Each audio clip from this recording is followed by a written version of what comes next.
সিলেটবাসীকে বলে যাচ্ছি, আকাশ থেকে জমিন পর্যন্ত হজ এবং উমরার নেকি নিয়ে যদি আল্লাহর কাছে হাজির হন, আকাশ থেকে জমিন পর্যন্ত 7 আকাশ 7 জমিন দান সদকা হজ উমরার নেকি নিয়ে আল্লাহর কাছে যদি আপনি হাজির হন, এরপরে যদি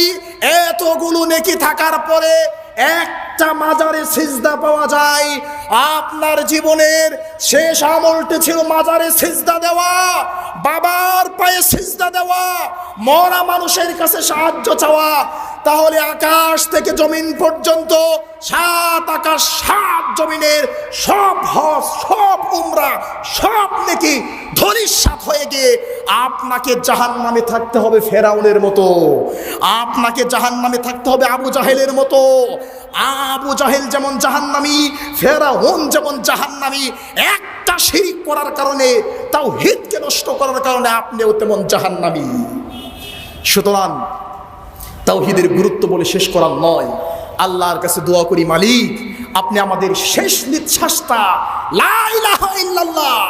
তাওহীদের উপর আমার শেষ নিঃশ্বাসটা কবুল করে নিন, আমিন।